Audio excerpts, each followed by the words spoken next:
నాయకత్వం, కన్నా లక్ష్మీనారాయణ గారి నాయకత్వం, శ్రీ రామ్ మాధవ్ గారి నాయకత్వం. భారత్ మాతా కీ వందే వందే వందే, జిందాబాద్ జిందాబాద్. ఈ కార్యక్రమానికి ఇప్పుడే సభాస్థలికి చేరుకుంటున్నటువంటి అఖిల భారత బీజేపీ ప్రధాన కార్యదర్శి శ్రీ రామ్ మాధవ్ గారిని వేదిక మీదకి ఆహ్వానించాల్సిందిగా వెళ్ళి శ్రీ భారతీయ జనతా పార్టీ జాతీయ కార్యదర్శి అదేవిధంగా అఖిల భారత సహా ఇన్ఛార్జి ఈ కార్యక్రమాలకు సంబంధించి సత్యకుమార్ గారిని రాష్ట్ర భారతీయ జనతా పార్టీ నుంచి విజ్ఞప్తి చేస్తున్నాం. సోదరులారా, ఈరోజు ఈ యొక్క కార్యక్రమంలో ఆంధ్రప్రదేశ్లో ఈ యొక్క వీడియో మాధ్యమాల ద్వారా రాష్ట్రంలో 9 నియోజకవర్గాలకు సంబంధించి పార్లమెంటు నియోజకవర్గాలకు సంబంధించి ఈ యొక్క కార్యక్రమాలను రూపకల్పన చేయడం జరిగింది. ఆంధ్రప్రదేశ్లో 3 ఈ వర్చువల్ ర్యాలీ పేరు మీద బహిరంగ సభలను భారతీయ జనతా పార్టీ చేపడుతుంది. ఈ యొక్క కార్యక్రమాలకు సంబంధించి మొదటి దశలో వర్చువల్ ర్యాలీ ఉత్తరాంధ్రకు సంబంధించినటువంటి 9 పార్లమెంటు నియోజకవర్గాలకు సంబంధించి భారతీయ జనతా పార్టీ సంస్థాగత జిల్లాల్లో భాగంగా ఈ యొక్క 9 నియోజకవర్గాలకు సంబంధించినటువంటి ర్యాలీ ఈరోజు జరగబోతుంది. అనేక లక్షల మంది స్వచ్ఛందంగా ఈరోజు భారతీయ జనతా పార్టీ చేపడుతున్నటువంటి ఈ ర్యాలీకి సంబంధించి ఈరోజు అందరూ కూడా యూట్యూబ్ ద్వారా, ఫేస్బుక్ ద్వారా, వెబెక్స్ ద్వారా, ఇతర సామాజిక మాధ్యమాలైనటువంటి ట్విట్టర్ ద్వారా, అదేవిధంగా ఇన్స్టాగ్రామ్ ద్వారా అనేక రకాలుగా ఈరోజు యూట్యూబ్ ఛానల్స్ ద్వారా పెద్ద ఎత్తున ఇప్పటికే అందుతున్న సమాచారం మేరకు లక్షల మంది ఈరోజు అనేక మంది భారతదేశంలోనే కాదు ప్రపంచవ్యాప్తంగా ఈరోజు ఈ యొక్క సామాజిక మాధ్యమాల ద్వారా ఈరోజు భారతీయ జనతా పార్టీ చేపట్టినటువంటి ఆంధ్రప్రదేశ్లో ర్యాలీ భారతదేశ రాజకీయ చరిత్రలో, ప్రత్యేకంగా ఆంధ్రప్రదేశ్ రాజకీయ చరిత్రలో భారతీయ జనతా పార్టీ యొక్క చరిత్ర నిలవబోతుంది. ఈరోజు నిబంధనలకు అనుగుణంగా ఈరోజు మొదటి సంవత్సరం పూర్తి చేసుకున్న సందర్భంగా భారత ప్రభుత్వం ఇచ్చినటువంటి యొక్క కార్యక్రమాల రూపకల్పన కోసం ప్రజలకు ఈరోజు తెలుగు రాష్ట్రాల్లో పెద్ద ఎత్తున నరేంద్ర మోడీ గారి ప్రభుత్వం సహకారం అందిస్తుంది. అనేక కార్యక్రమాలకు సంబంధించినటువంటి రూపకల్పనలో కూడా ఈరోజు తెలుగు రాష్ట్రాలకు సంబంధించిన ముఖ్యమంత్రులు, ప్రధానంగా ఆంధ్రప్రదేశ్ సంబంధించిన ముఖ్యమంత్రి గారు కూడా కేంద్ర ప్రభుత్వ పథకాలను పేర్లు మార్చి కేంద్రం ఇస్తున్నటువంటి సహకారానికి సంబంధించిన విషయంలో ప్రజల దగ్గరికి చేరనీయకోకుండా చేస్తున్న ప్రయత్నాలు ఈరోజు ప్రజలు చైతన్యవంతులైనటువంటి ప్రజలందరూ కూడా వీటిని అన్ని కూడా గమనిస్తున్నారనే విషయాన్ని ఇక్కడ నేను గుర్తు చేస్తున్నా. మిత్రులారా, మరి కొద్దిసేపట్లో ఈ యొక్క కార్యక్రమానికి సంబంధించినటువంటి ర్యాలీ బహిరంగ సభ ప్రారంభమవుతుంది. ఇప్పటికే మనకు అందుతున్నటువంటి సమాచారం మేరకు పెద్ద ఎత్తున అనేక మంది ఈ యూట్యూబ్, ఇతర సామాజిక మాధ్యమాల ద్వారా కార్యకర్తలు ప్రధానంగా కొన్ని ప్రాంతాల్లో భౌతిక నిబంధనలు పాటిస్తూ విశాఖపట్నం, అదేవిధంగా శ్రీకాకుళం, పార్వతీపురం, విజయనగరం, అనకాపల్లి, అదేవిధంగా అరకు, కాకినాడ, అమలాపురం, రాజమండ్రి లాంటి ఒక పెద్ద పెద్ద నగరాల్లో ఈ యొక్క వీడియో స్క్రీన్ల ద్వారా కూడా భారతీయ జనతా పార్టీ కార్యకర్తలు ప్రభుత్వ నిబంధనలు, భౌతిక దూరాన్ని పాటిస్తూ పెద్ద ఎత్తున ఏర్పాటు చేయడం జరిగింది. ఈ జిల్లాలకు సంబంధించినటువంటి భారతీయ జనతా పార్టీ అధ్యక్షులకు, రాష్ట్ర నాయకులకు నా యొక్క హృదయపూర్వకమైనటువంటి ధన్యవాదాలను రాష్ట్ర భారతీయ జనతా పార్టీ వర్చువల్ విభాగం నుంచి అభినందనలు, ధన్యవాదాలు తెలియజేస్తుంది. మరో కొద్ది నిమిషాల్లో ఈ యొక్క బహిరంగ సభ ప్రారంభం జరుగుతుందని చెప్పి తెలియజేస్తున్నాను.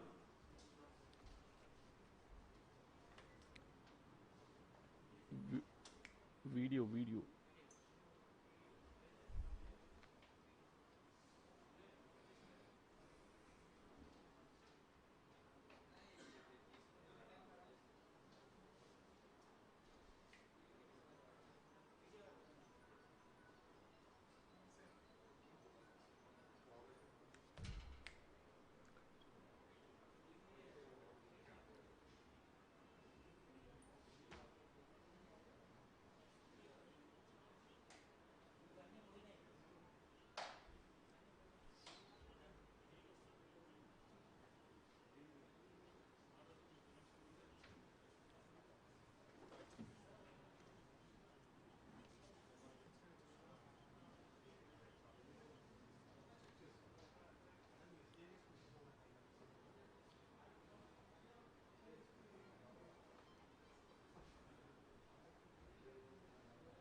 ఇప్పుడు మన వీడియో ప్రెజెంటేషన్ స్టార్ట్ అయిందా?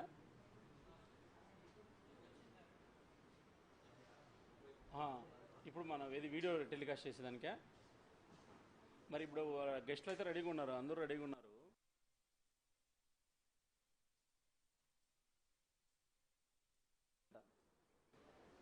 నా ఎదురుగునే ఉన్నారు. ఆడియో ఓకేనంట, ఇప్పుడు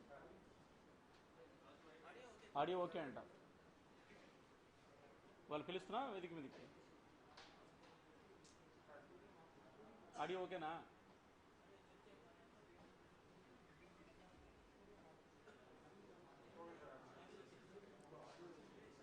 వేదిక మీదకి పిలిచేనా?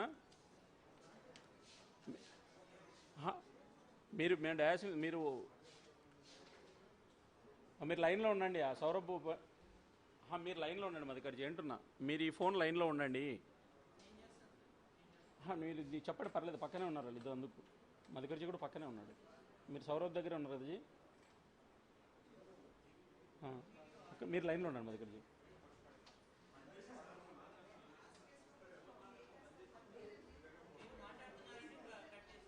లేదు, నేను మాట్లాడుతున్నాను, కట్ చేశారంట. ఫోన్లో మాట్లాడుతున్నాను, రెడీ అంట. ఓకే, మొదలు. ఈ యొక్క కార్యక్రమం మరో 2-3 నిమిషాల్లో ప్రారంభమవుతుంది. ఈ కార్యక్రమంలో ఈరోజు వివిధ సామాజిక మాధ్యమాల ద్వారా, యూట్యూబ్ ద్వారా, ఫేస్బుక్ ద్వారా, వెబెక్స్ ద్వారా, అదేవిధంగా ట్విట్టర్ ద్వారా, ఇన్స్టాగ్రామ్ ద్వారా, ఇతర సామాజిక మాధ్యమాల ద్వారా ఏదైతే ఈ యొక్క బహిరంగ సభలో పాల్గొంటున్నటువంటి లక్షలాది మంది భారతీయ జనతా పార్టీ అభిమానులు, పౌర సమాజము, కార్యకర్తలు, నాయకులందరూ కూడా రాష్ట్ర భారతీయ జనతా పార్టీ నుంచి స్వాగతం, సుస్వాగతం. ఈ యొక్క కార్యక్రమానికి సంబంధించి ఇప్పుడే బహిరంగ సభ స్థలకి చేరుకున్నటువంటి అఖిల భారత భారతీయ జనతా పార్టీ జాతీయ ప్రధాన కార్యదర్శి, తెలుగు రాష్ట్రాలకు సంబంధించిన సుపరిచితులు, భారత జాతి ముద్దుబిడ్డ శ్రీ రామ్మాధవ్ గారు ఇప్పుడే చేరుకోవడం జరిగింది. రాష్ట్ర భారతీయ జనతా పార్టీ అధ్యక్షులు శ్రీ కన్నా లక్ష్మీనారాయణ గారు, భారతీయ జనతా పార్టీకి సంబంధించినటువంటి రాజ్యసభ సభ్యులు, మాజీ కేంద్ర మంత్రులు, అదేవిధంగా పార్టీకి సంబంధించినటువంటి ముఖ్య నేతలందరూ కూడా ఇప్పుడే పెద్దలు రామ్మాధవ్ గారికి స్వాగతం పలకడం జరిగింది.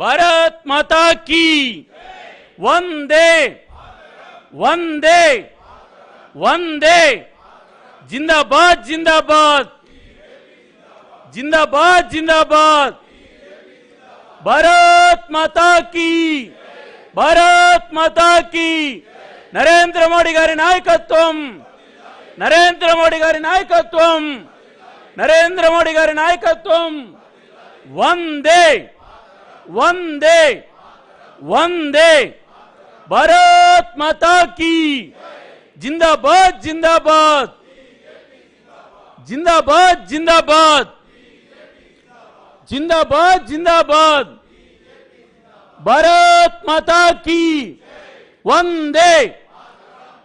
సోదరులారా, మరో కొన్ని నిమిషాల్లో భారతీయ జనతా పార్టీ ఆంధ్రప్రదేశ్ బహిరంగ సభ ప్రారంభం కాబోతుంది.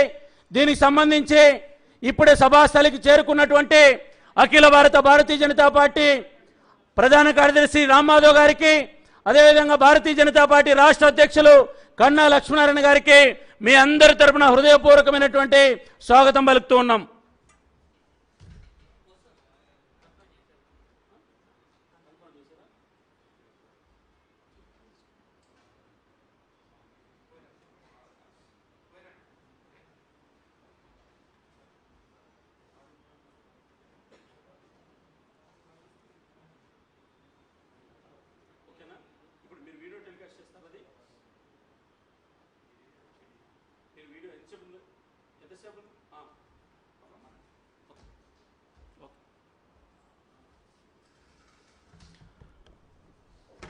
भारत माता की वंदे वंदे వందే నరేంద్ర మోడీ గారి నాయకత్వం, నరేంద్ర మోడీ గారి నాయకత్వం, నరేంద్ర మోడీ గారి నాయకత్వం, వందే వందే రామ్ మాధవ్ గారి నాయకత్వం, రామ్ మాధవ్ గారి నాయకత్వం, రామ్ మాధవ్ గారి నాయకత్వం, కన్నా లక్ష్మీనారాయణ గారి నాయకత్వం.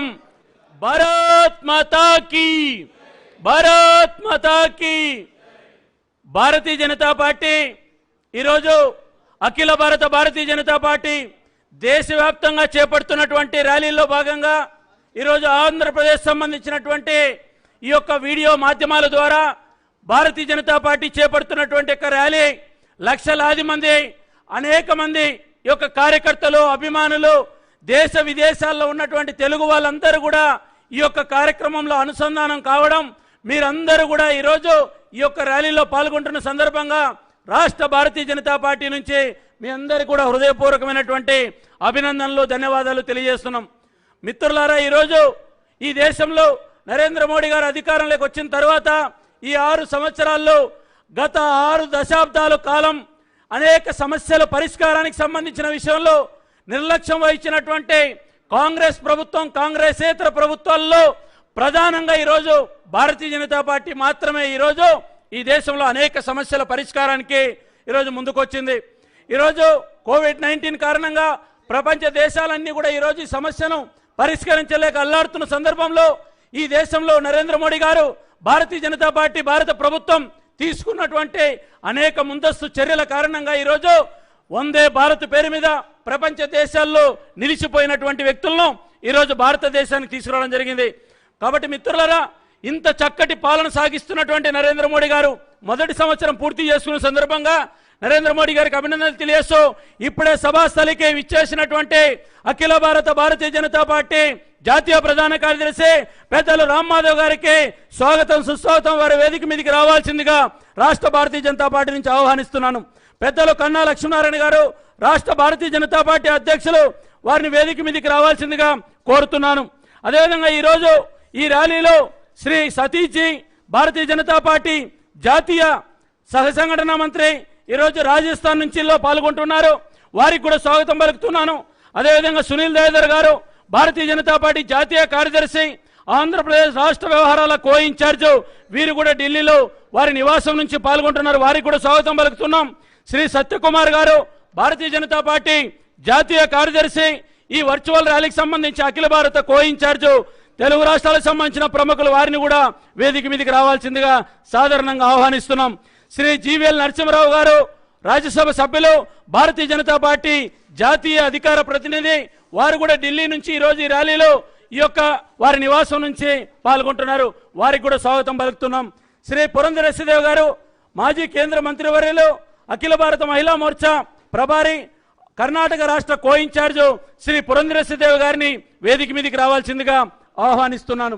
అదేవిధంగా శ్రీ సుజనా చౌదరి గారు, భారతీయ జనతా పార్టీ నాయకులు, మాజీ కేంద్ర మంత్రివర్యులు, రాజ్యసభ సభ్యులు, వారు కూడా ఈ ర్యాలీలో పాల్గొనడం జరుగుతుంది. శ్రీ సీఎం రమేష్ గారు, భారతీయ జనతా పార్టీ ప్రముఖ నాయకులు, రాజ్యసభ సభ్యులు, వారు కూడా ఈ ర్యాలీలో పాల్గొంటున్నారు. వారిని వేదిక మీదకి రావాల్సిందిగా ఆహ్వానిస్తున్నాను.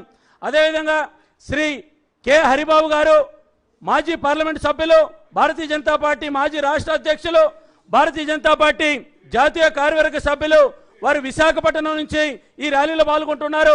వారికి కూడా రాష్ట్ర పార్టీ నుంచి స్వాగతం పలుకుతున్నాం.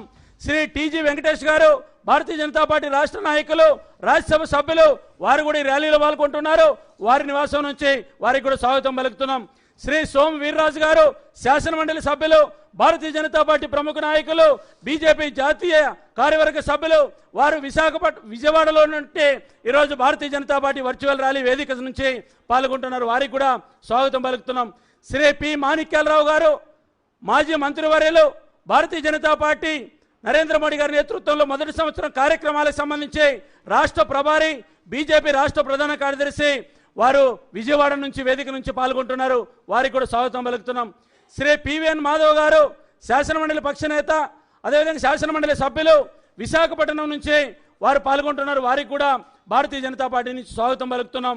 శ్రీ మధుకర్జీ గారు, భారతీయ జనతా పార్టీ సంఘటన ప్రధాన కార్యదర్శి, ఆంధ్రప్రదేశ్ ఆర్గనైజేషన్, వారు విజయవాడ వేదిక నుంచి పాల్గొంటున్నారు. వారికి కూడా స్వాగతం పలుకుతున్నాం. ఈ కార్యక్రమంలో తెలుగు జాతి ముద్దుబిడ్డ, భారతదేశంలో కాదు ప్రపంచ మేధావర్గంలో అనేక మందికి సుపరిచితులు, ఈ దేశంలో అనేక రకాలైనటువంటి సమస్యల పరిష్కారానికి వారి వంతు పనిచేసినటువంటి ఆంధ్ర రాష్ట్రానికి సంబంధించినటువంటి ప్రముఖులు, భారతీయ జనతా పార్టీ అఖిల భారత ప్రధాన కార్యదర్శి శ్రీ రామ్ మాధవ్ గారు, భారతీయ జనతా పార్టీ రాష్ట్ర అధ్యక్షులు మాజీ మంత్రివర్యులు పెద్దలు కన్నా లక్ష్మీనారాయణ గారు, వేదిక మీద ఉన్న పెద్దలందరూ కూడా జ్యోతి ప్రజ్వలనతో ఈ కార్యక్రమాన్ని ప్రారంభించాల్సిందిగా కోరుతున్నాను. శాసన మండలి సభ్యులు అదేవిధంగా వాకాటి నారాయణ రెడ్డి గారు, వారిని కూడా వేదిక మీదకి రావాల్సిందిగా ఆహ్వానిస్తున్నాను. భారత్ ఈరోజు ఈ యొక్క బహిరంగ సభలో ప్రారంభ కార్యక్రమానికి సంబంధించి జ్యోతి ప్రజ్వలనలో పెద్దలు రాష్ట్ర అధ్యక్షులు కన్నా లక్ష్మీనారాయణ గారు, ఈ కార్యక్రమానికి ముఖ్య అతిథి అఖిల భారత బీజేపీ ప్రధాన కార్యదర్శి, అఖిల భారత వర్చువల్ ర్యాలీలకు సంబంధించినటువంటి జాతీయ కన్వీనరు పెద్దలు రామ్ మాధవ్ గారు కూడా ఈ యొక్క జ్యోతి ప్రజ్వలన కార్యక్రమంలో పాల్గొనడం జరుగుతుంది. వీరికి భారతీయ జనతా పార్టీ ఆంధ్రప్రదేశ్ రాష్ట్ర శాఖ నుంచి ధన్యవాదాలు తెలియజేస్తున్నాం. వందే నరేంద్ర మోడీ గారి నాయకత్వం, నరేంద్ర మోడీ గారి నాయకత్వం, భారత్ మాతా కీ, రామ్ మాధవ్ గారి నాయకత్వం, రామ్ మాధవ్ గారి నాయకత్వం, కన్నా గారి నాయకత్వం, వందే. ఈరోజు ఆంధ్రప్రదేశ్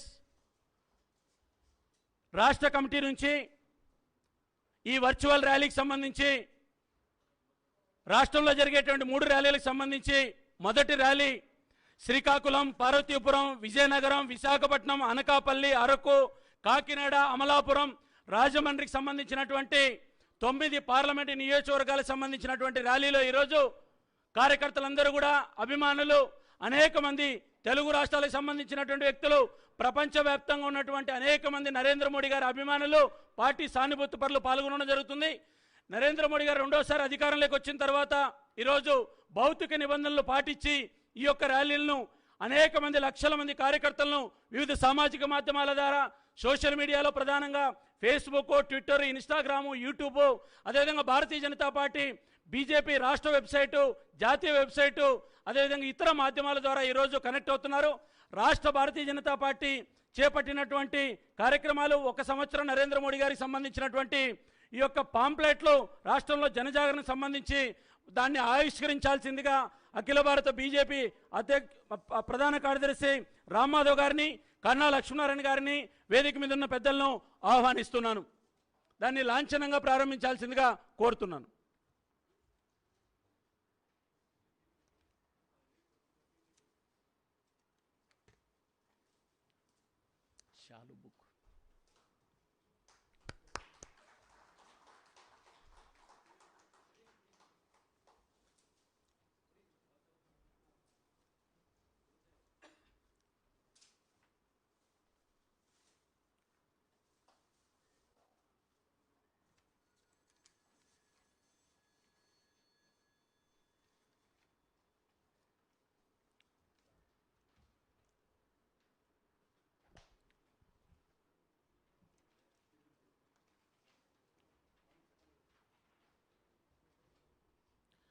ఇప్పుడే అఖిల భారత బీజేపీ ప్రధాన కార్యదర్శి పెద్దలు రామ్ మాధవ్ గారు, రాష్ట్ర అధ్యక్షులు సత్యకుమార్ గారు, అదేవిధంగా పురంధరేశ్వరి గారు, సీఎం రమేష్ గారు, అదేవిధంగా వాకాటి నారాయణ రెడ్డి గారు అందరూ కూడా ఈ యొక్క లాంఛనంగా ప్రారంభించడం జరిగింది.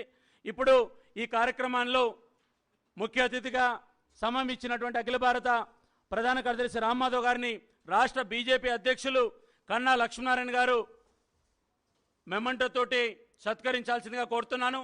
అదేవిధంగా భారతీయ జనతా పార్టీ జాతీయ కార్యదర్శి సత్యకుమార్ గారు కండువా అందజేయాల్సిందిగా కోరుతున్నాను.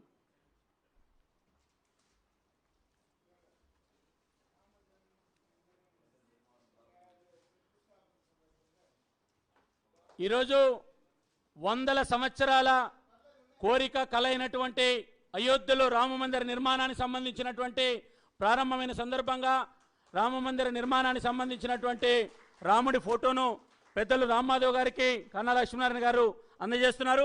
బీజేపీ జాతీయ కార్యదర్శి శ్రీ సత్యకుమార్ గారు కండువాను అందజేయడం జరుగుతున్నది. ఈ కార్యక్రమానికి సంబంధించి పెద్దలు భారతీయ జనతా పార్టీ రాష్ట్ర అధ్యక్షులు కన్నా లక్ష్మీనారాయణ గారు మాట్లాడాల్సిందిగా ఆహ్వానిస్తున్నాను.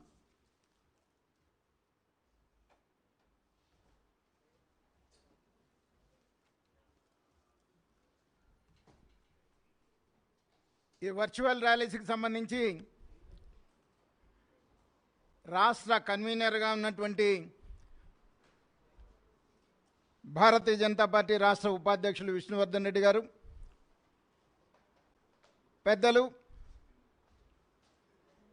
జాతీయ ప్రధాన కార్యదర్శి,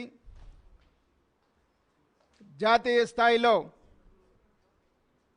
ఈ వర్చువల్ ర్యాలీస్కి రూపకల్పన చేసినటువంటి నాయకులు,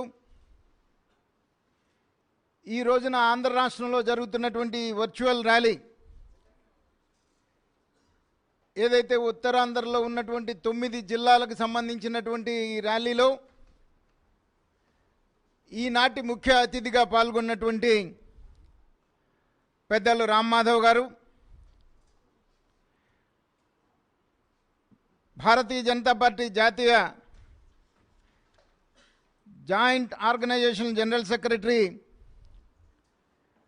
శ్రీ వి సతీష్ గారు, జాతీయ కార్యదర్శి ఆంధ్ర రాష్ట్ర ఉప ఇన్ఛార్జి సునీల్ దేవదర్ గారు, జాతీయ కార్యదర్శి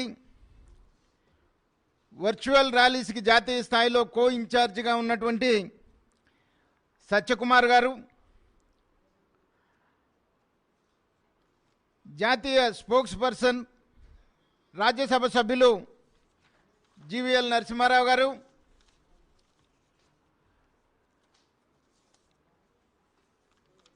పురంధరేశ్వరి గారు, ఆల్ ఇండియా మహిళా మోర్చా ఇన్ఛార్జ్ కర్ణాటక కో ఇన్ఛార్జ్, అలాగే సుజనా చౌదరి గారు రాజ్యసభ సభ్యులు, సీఎం రమేష్ గారు రాజ్యసభ సభ్యులు, హరిబాబు గారు ఎక్స్ఎంపీ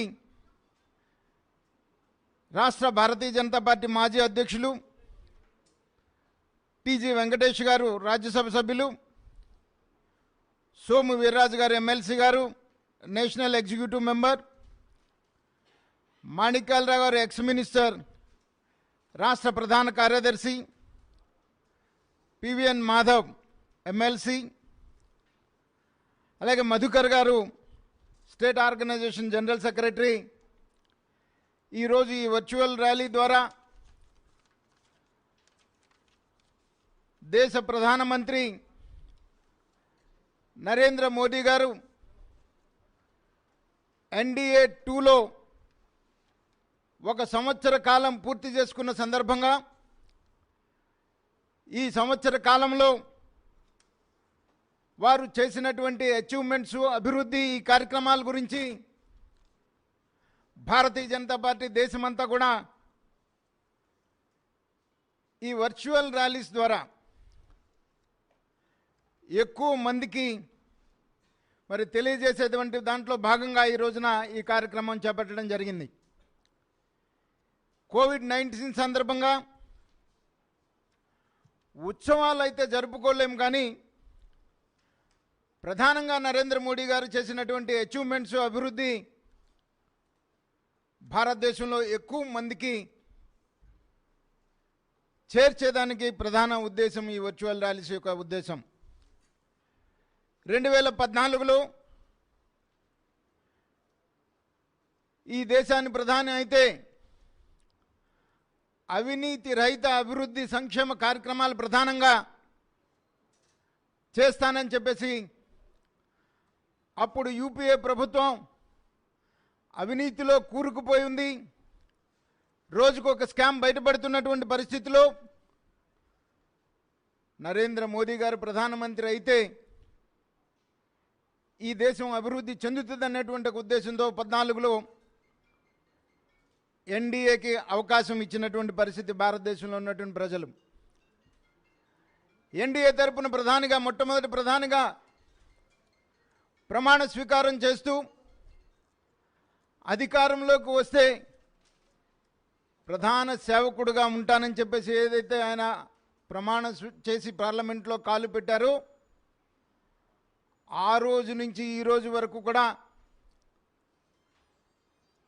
దేశంలో పేదరిక నిర్మూలన, సంపూర్ణ గ్రామీణాభివృద్ధి, పారిశ్రామికీకరణ,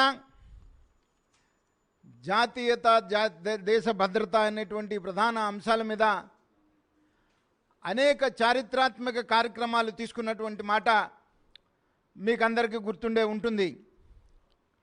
స్వచ్ఛ భారత్ నుండి మొదలు పెడితే డిమానిటైజేషను, జిఎస్టీ, ఓబీసీ కమిషన్గా చట్టబద్ధత కల్పించే దాని విషయంలో కానీ, అలాగే ఎకనామికలీ వీకర్ సెక్షన్స్కి 10% విద్యా ఉద్యోగాల్లో రిజర్వేషన్ కల్పించే దాంట్లో విషయంలోనైతేనేమి, సర్జికల్ స్ట్రైక్, దేశ భద్రత కోసం సర్జికల్ స్ట్రైక్ విషయంలోనైతేనేమి, కిసాన్ సమ్మాన్ యోజన అయితేనేమి, పిఎం జీవన జ్యోతి బీమా అయితేనేమి, భారతదేశంలో ప్రతి ఒక్కడికి కూడా పేదవాడికి పక్కా గృహం ఉండాలి అనేటువంటి ఉద్దేశంతో సౌభాగ్య యోజన పథకం పేరు మీద కానీ, అలాగే ప్రతి ఒక్కరికి, ప్రతి పేదవాడికి కూడా కార్పొరేట్ హాస్పిటల్స్లో వైద్యం అందజేయాలనేటువంటి ఉద్దేశంతో ఆయుష్మాన్ భారత్ కానీ, ముద్రా యోజన కానీ, జన్ధన్ అకౌంట్స్ కానీ, వన్ ర్యాంక్ వన్ పెన్షన్ విషయంలో కానీ, పిఎం ఫసల్ బీమా విషయంలో కానీ, పిఎం సురక్షా బీమా విషయంలో కానీ, మేక్ ఇన్ ఇండియా రూపంలో కానీ, డిజిటల్ ఇండియా రూపంలో కానీ, స్టార్టప్ ఇండియా రూపంలో కానీ, ఈ రకంగా ఏదైతే ప్రధానంగా దేశంలో పేదరిక నిర్మూలన, సంపూర్ణ గ్రామీణాభివృద్ధి, పారిశ్రామికీకరణ, దేశ భద్రత, ఇవి ప్రధాన అంశాలుగా అనేక పథకాలని ప్రవేశపెట్టి ప్రజల మన్నల్ని పొందినటువంటి గొప్ప నాయకుడిగా మళ్ళీ 2019 ఎన్నికలకి తిరుగులేని మెజారిటీతో 303 పార్లమెంటు సభ్యులతో తిరిగి ఎన్డీఏ 2 ఏర్పాటైన సందర్భంగా, మరి ఎన్డీఏ 2 ఏర్పాటై మేము 30వ తారీఖు ఒక సంవత్సర కాలం పూర్తి చేసుకున్న సందర్భంగా, ఇందాక మనం మాట్లాడుకున్నట్టు ఒక సంవత్సర కాలం పూర్తయి ఉత్సవాలు చేసుకునేటువంటి పరిస్థితి కోవిడ్-19 సమయంలో కాదు. కాబట్టి ఈ వర్చువల్ ర్యాలీస్ రూపంలో ప్రచార మాధ్యమాల ద్వారా, వాట్సాప్ గ్రూపుల ద్వారా కానీ, ఫేస్బుక్ లైవ్ల ద్వారా కానీ, వెబ్ఎక్స్ యాప్ ద్వారా కానీ, ఈ మాధ్యమాల ద్వారా ఎక్కువ మందికి మనం ప్రజలకి కమ్యూనికేట్ చేయటం అనేటువంటిదే ప్రధాన అంశంగా ఈరోజు జరుగుతున్నటువంటి వర్చువల్ మీటింగ్లో ముఖ్య అతిథిగా పాల్గొన్నటువంటి రామ్ మాధవ్ గారు, ప్రధానమంత్రి మోదీ గారు చేసినటువంటి ఈ సంవత్సర కాలంలో చేసినటువంటి అభివృద్ధి, సంక్షేమం, అలాగే చారిత్రాత్మకమైనటువంటి నిర్ణయాలు, ఇవన్నీ కూడా ఈ రోజున మీ అందరికీ మరి వివరిస్తారు. పెద్దలు రామ్ మాధవ్ గారిని మాట్లాడాల్సిందిగా కోరుతా ఉన్నాను.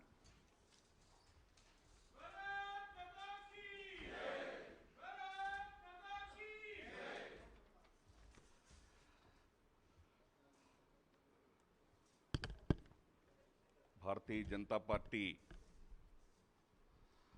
ఆంధ్రప్రదేశ్ రాష్ట్ర శాఖ అధ్యక్షులు శ్రీ కన్నా లక్ష్మీనారాయణ గారు, జాతీయ కార్యదర్శి శ్రీ సత్యకుమార్ గారు,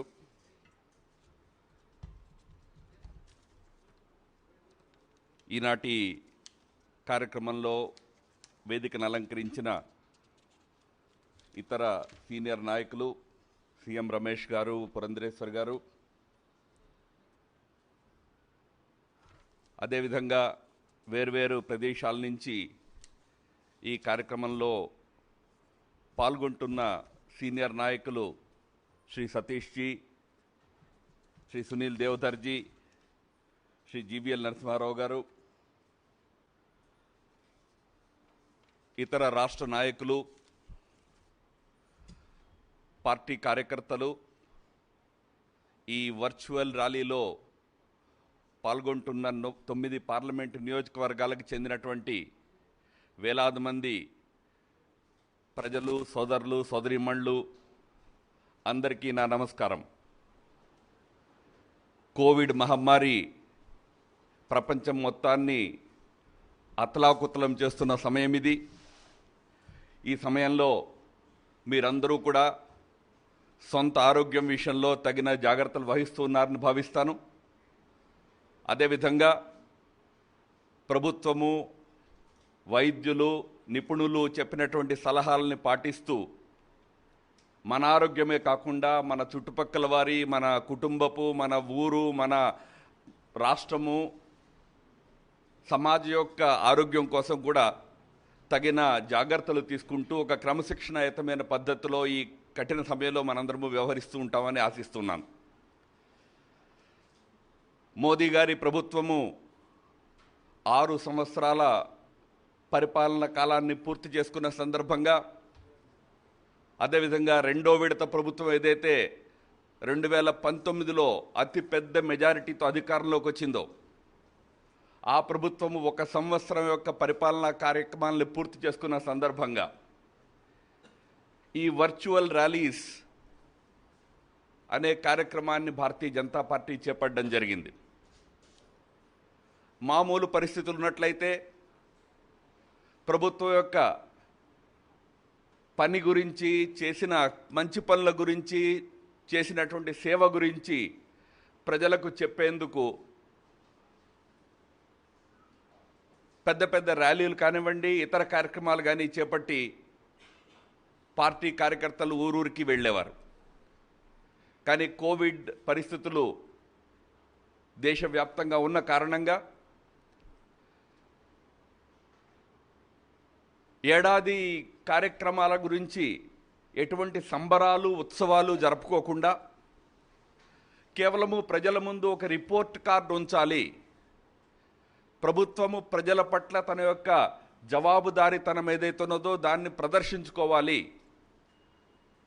రిపోర్ట్ కార్డ్ని దేశ ప్రజల ముందు పెట్టాలి అనే సంకల్పంతో ఈ వర్చువల్ ర్యాలీస్ అనే కార్యక్రమాన్ని ప్లాన్ చేయడం జరిగింది. మిత్రులారా, ఈ ఏడాదే కాదు, మీ అందరికీ గుర్తుండే ఉంటుంది, గత 6 సంవత్సరాల్లో ప్రతి ఏటా కూడా సంవత్సరం తిరగగానే ప్రజల ముందుకు వెళ్ళి, మీరు మాకు అధికారం ఇచ్చారు, మీకు మంచి పరిపాలన అందిస్తామని మేము వాగ్దానం చేశాము, ఆ వాగ్దానానికి అనుగుణంగా ఇదిగో ఈ పనులు మేము చేశాము మీ యొక్క అభివృద్ధి కోసం అని చెప్పి, మన దేశ యొక్క అభివృద్ధి కోసం అని చెప్పి ఈ పనులు మేము చేశాము అని ప్రజల వద్దకు ప్రతి ఏటా ఒక రిపోర్ట్ కార్డు తీసుకుని వెళ్ళేటటువంటి కొత్త రాజకీయ సంస్కృతిని నరేంద్ర మోడీ గారు మొదటిసారిగా ఈ దేశంలో ప్రారంభం చేశారు. మిత్రులారా, ఒకసారి అధికారంలోకి వచ్చేసిన తర్వాత 5 ఏళ్ల వరకు ప్రజల్ని మర్చిపోయి మళ్ళీ ఎన్నికలు రాగానే మళ్ళీ బూటక వాగ్దానాలు తీసుకుని ప్రజల ముందుకు వెళ్ళడము, ఓట్లు దండుకునే ప్రయత్నం చేయడమే రాజకీయ సంస్కృతిగా ఉన్న మన దేశంలో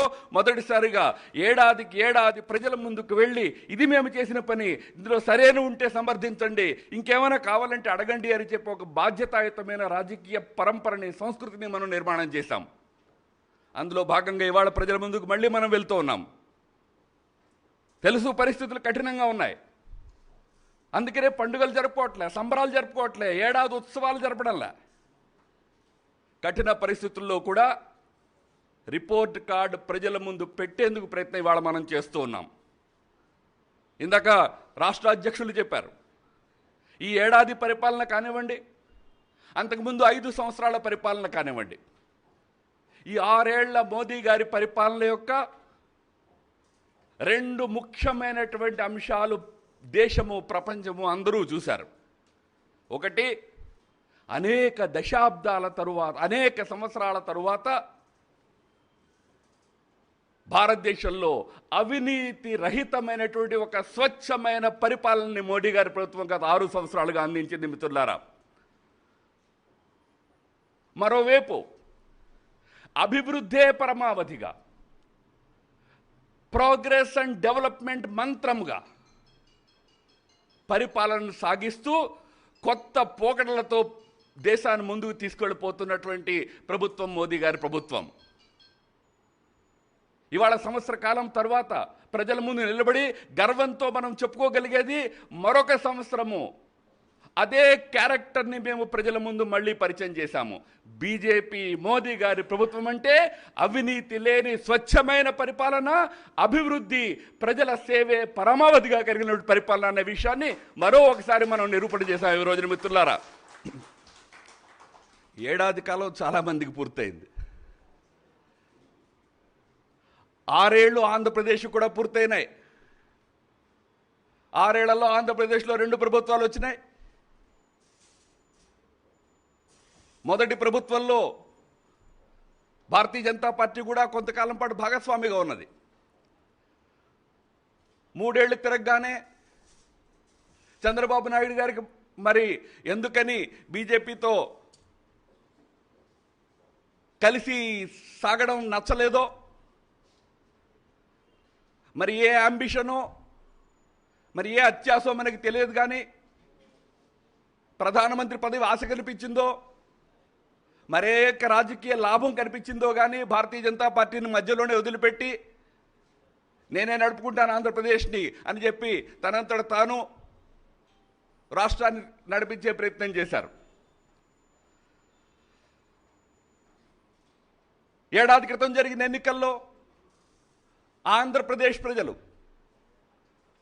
చంద్రబాబు నాయుడు గారి పాలన పట్ల తమ నిరసనని, అసంతృప్తిని వ్యక్తం చేస్తూ బహుశా మరో ప్రత్యామ్నాయం లేఖనో ఏమో జగన్మోహన్ రెడ్డి గారికి వైఎస్ఆర్సీపీకి అధికారాన్ని ఇచ్చారు. వైఎస్ఆర్సీపీ ప్రభుత్వము 1 సంవత్సరం కాలాన్ని కూడా పూర్తి చేసుకున్నది.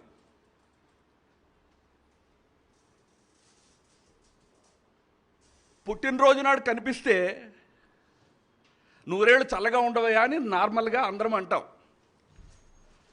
దాని అర్థం ఏడాది చేసిన పాపాలన్నీ మర్చిపోయామని కాదు. Protocol is different from policy. Protocol ఉంటుంది. అయ్యా పాపం ఏడాది పూర్తి చేసుకున్నావు, బాగున్నావు, చల్లగా ఉండు, మంచిగా ఉండు అని ఊరికే అంటాం. ఒక పక్క మోదీ గారి ప్రభుత్వం అవినీతి రహిత స్వచ్ఛమైన పరిపాలనకి ఒక మారుపేరుగా ఇవాళ దేశం ముందు, ప్రపంచం ముందు నిలబడున్నదో, మరోపక్క ఆంధ్రప్రదేశ్లో దానికి పూర్తిగా భిన్నమైన పరిస్థితి. బెయిల్ మీద ఒక ఆయన ఉంటే బెయిల్ కోసం తయారీలు ఇంకొక ఆయన.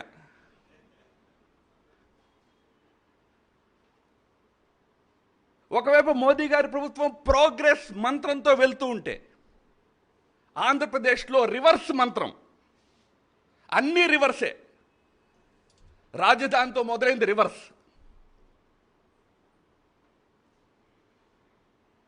పోలవరం ప్రాజెక్టుల టెండర్లు రివర్స్.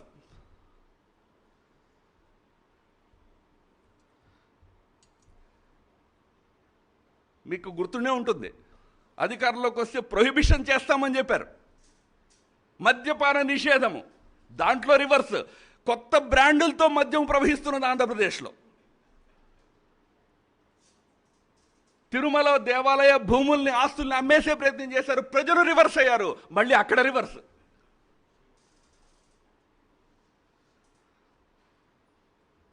Election కమిషనర్లో reverse.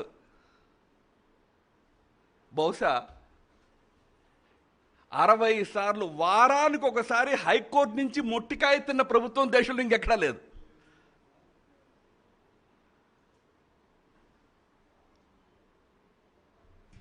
ఈ రోజున దేశమంతా మోదీ గారి నేతృత్వంలో ఒక అభివృద్ధి పథంలో ముందుకు దూసుకుపోతున్నది. నేను దేశమంతా అని అంటే ఆంధ్రప్రదేశ్ కూడా మన దేశంలో ఒక భాగం. ఆంధ్రప్రదేశ్ కూడా అదే విధంగా అభివృద్ధిలో ముందుకు దూసుకుపోవాలా అనే సంకల్పంతో మన మోడీ గారి ప్రభుత్వము అన్ని విధాల సహాయ సహకారాలు అందించడానికి, ఇవాళ ఆంధ్రప్రదేశ్ సహాయ సహకారాలు అందించడానికి సదా సర్వదా తత్పరతతో సమర్పితమై ఉన్నది. తత్పరతతో మనం పనిచేస్తున్నాం.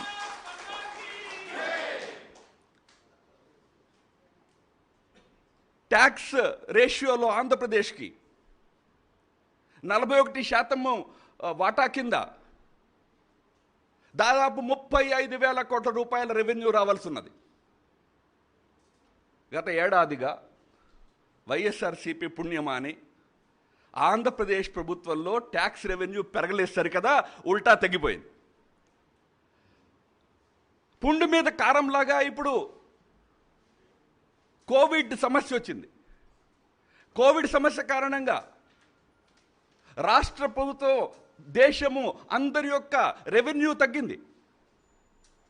అయినప్పటికీ కూడా మిత్రులారా, మోదీ గారి ప్రభుత్వము ఏదైతే ఒక సంవత్సరం యొక్క అంచనా రాష్ట్రాలకు లభించాలో అది ట్యాక్స్ రెవెన్యూ వచ్చినా రాకపోయినా 35,000 కోట్ల ఆంధ్రప్రదేశ్కి ఇస్తామని వాగ్దానం చేసి ఇవాళ మనం ముందుకెళ్తున్నాము. ఆల్రెడీ దాదాపు 10,000 కోట్లు మొదటి 2 నెలల విడత 10,000 కోట్లు ఆల్రెడీ మనం ఇచ్చేసాం. రెవెన్యూ లేకపోయినా ఇచ్చేసాం, ట్యాక్సులు కలెక్ట్ కాకపోయినా ఇచ్చాము. ఎందుకంటే ఆంధ్రప్రదేశ్ వంటి రాష్ట్రాలు ప్రజలు వారికి ఎటువంటి లోపము, ఎటువంటి కొరత ఏర్పడకూడదు. అర్బన్ రూరల్ లోకల్ బాడీస్ కోసం అని చెప్పి 3,900 కోట్ల రూపాయలు ఇచ్చాం. డిజాస్టర్ రిలీఫ్ కింద, డిజాస్టర్ మేనేజ్మెంట్ కింద 1,100 కోట్ల పైచిలకు డబ్బును మనం ఆంధ్రప్రదేశ్కి కేటాయించాం. అంతేకాదు, డిజాస్టర్ రిలీఫ్ అంటే ఏదైనా తుఫాన్ వచ్చేస్తే, ఏదైనా పెద్ద ఉపద్రవం జరిగితే దాన్ని వాడుకోవాలని అంటారు. అక్కర్లేదు, కోవిడ్ కోసం కూడా మీరు ఇది వాడుకోవచ్చు అని చెప్పి కోవిడ్నే డిజాస్టర్గా డిక్లేర్ చేసి దానికోసం కూడా 1,100-1,200 కోట్ల రూపాయలు ఆంధ్రప్రదేశ్కి మనం ఇచ్చాము ఇవాళ. వెరసి ఈ ఏడాది 45,000 కోట్ల రూపాయలు దాదాపుగా కేంద్రం నుంచి ఆంధ్రప్రదేశ్కి లభిస్తూ ఉన్నది. నేను ఎందుకోసం చెప్తూ ఉన్నానంటే, వేరే పార్టీ ప్రభుత్వ అధికారంలో ఉంది అని చెప్పి ఆంధ్రప్రదేశ్ పట్ల ఎటువంటి వివక్షతని కేంద్రం చూపించడంలే. సబ్కా సాత్, సబ్కా వికాస్, సబ్కా విశ్వాస్ మోదీ గారి మంత్రం ఏదైతే ఉన్నదో దానికి అనుగుణంగా ఆంధ్రప్రదేశ్ ప్రజల యొక్క సంక్షేమం కోసం అని చెప్పి అన్ని విధాల సహాయ సహకారాలు అందించడానికి ఆంధ్రప్రదేశ్ ప్రభుత్వానికి కూడా పూర్తి సహాయ సహకారాలను కేంద్ర ప్రభుత్వం అందిస్తున్నది. మిత్రులారా,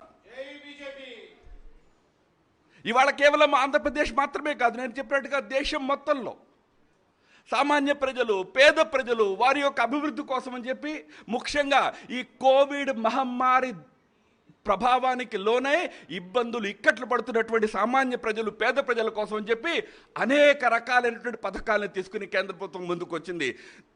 1,70,000 కోట్ల రూపాయల వెల్ఫేర్ స్కీమ్స్ని కేంద్రం ప్రకటించింది. ప్రధానమంత్రి గరీబ్ కళ్యాణ్ యోజన కింద ఈ 1,70,000 కోట్ల రూపాయల ఏదైతే పథకాలను కేంద్రం ప్రకటించిందో దాంట్లో ఆంధ్రప్రదేశ్కి, తెలంగాణకి, ఈ రాష్ట్రాలకు కూడా అనేక రకాలైనటువంటి సహాయ సహకారాలను కేంద్రం అందించింది. మిత్రులారా, ఇవాళ ఆంధ్రప్రదేశ్లో కానివ్వండి, తెలంగాణలో కానివ్వండి, పేద కుటుంబాలకి అదనముగా రేషన్ బియ్యము, అదనముగా రేషన్ పప్పులు అందుతున్నాయంటే అవి మీ రాష్ట్ర ప్రభుత్వాలు ఇస్తున్నవి కాదు, అవి కేంద్రము నుంచి ఏర్పాటు చేసినటువంటి వ్యవస్థ కింద రాష్ట్రాలకు లభిస్తున్నటువంటి వ్యవస్థలవి. 1,34,000 టన్నుల ఆహార ధాన్యాలు ఆంధ్రప్రదేశ్ లభించాయి. 1,34,000 టన్నులు లభించాయి.